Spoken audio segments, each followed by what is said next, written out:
This week, Bank of Canada Governor Stephen Poloz warned that Canada's slow growth economy would be with us well into the future.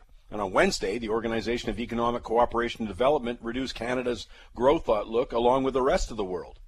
7 years and counting for Canada, under 3% growth. Europe is still flatlining.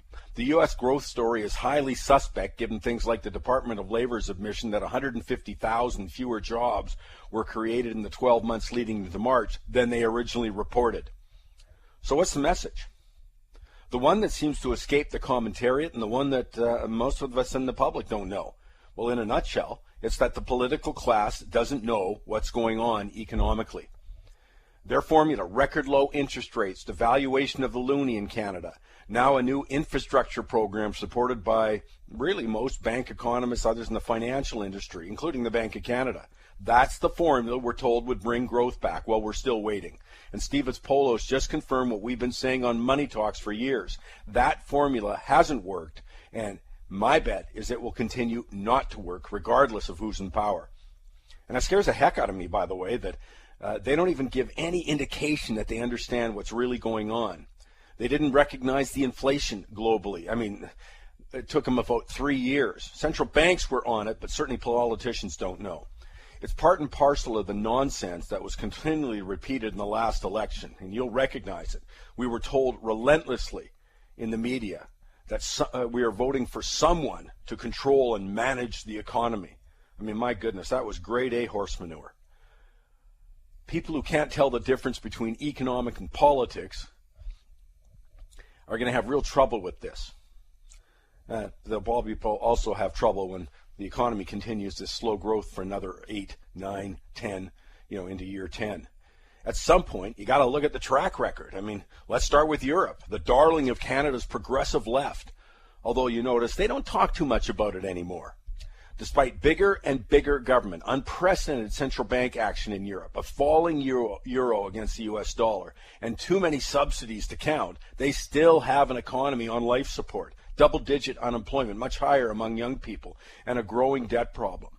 After 2 generations of socialization, though, that celebrates government intervention model, we got it in the school system, university system, our public institutions, led by our state-run broadcaster. Most people don't seem to appreciate how often government is the problem.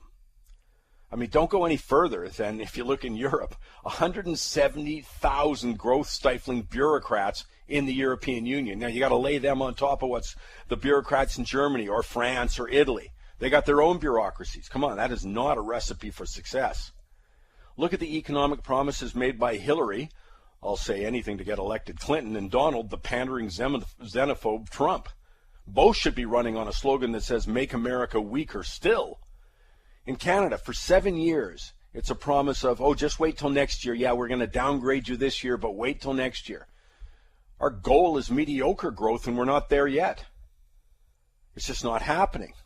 But here's the key. All we're offered is more of the same. Now, this time with a heaping helping of infrastructure spending that so far looks like a lot of political pandering. But there's no chance it's going to have anything but a small impact. That's what you got to know. If any, by the way, on overall growth. I look at the bank economists, and it seems that they don't understand that our problem was a demand shock when commodity prices fell, led by oil. Oil alone accounted for 50% of all our capital spending outside of real estate. This year is shaping up to be the lowest capital spending record for the oil patch in history.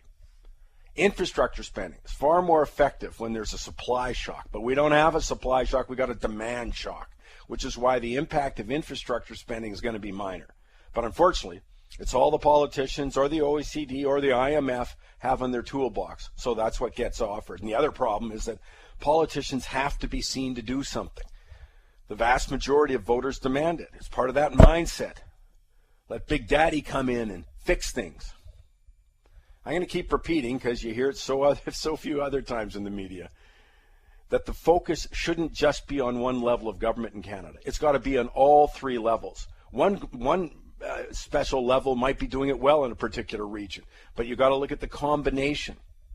We got to focus on that and the obstacles they create that are anti-growth. And I'm going to finish with just a couple of examples. This one courtesy of the University of Calgary economist Jack Mintz. While Canada has dragged its feet over BC's LNG proposal, been doing it for years. Do you know that the U.S. has constructed 6 new LNG plants? Do you know what Australia has built 4? Since 2011, the U.S. has built 12,000 miles of pipeline. We're still talking and protesting. 2016, the World Bank's Doing Business report ranks 189 countries in terms of ease of operating a business. Interesting to note that Australia is number 1 in the world in getting trade moving across the border. U.S. is 21st. You know where Canada is? 49th. Australia ranks 4th highest and the U.S. 33rd highest when it comes to dealing with construction permits. Canada, 53rd. 249 days average delay. The reason? Politicians and bureaucrats. Either they don't understand the incredible headwinds we're facing globally, that we literally can't afford what they're doing, which, by the way, no one disagrees with, or their personal agendas. It is politicians and bureaucrats. We continually put economic growth on the back burner. And hence, Stephen Poloz comes out this week and says, expect many more years of this slow growth environment. I think we're looking at low interest rates right into 2018. And I want you to think of how often you heard, oh, it'll be next year. We started that in 2012. Watch out, interest rates will rise next year. Will rise in the year after that. They don't get it. We just simply can't afford the approach we're taking today.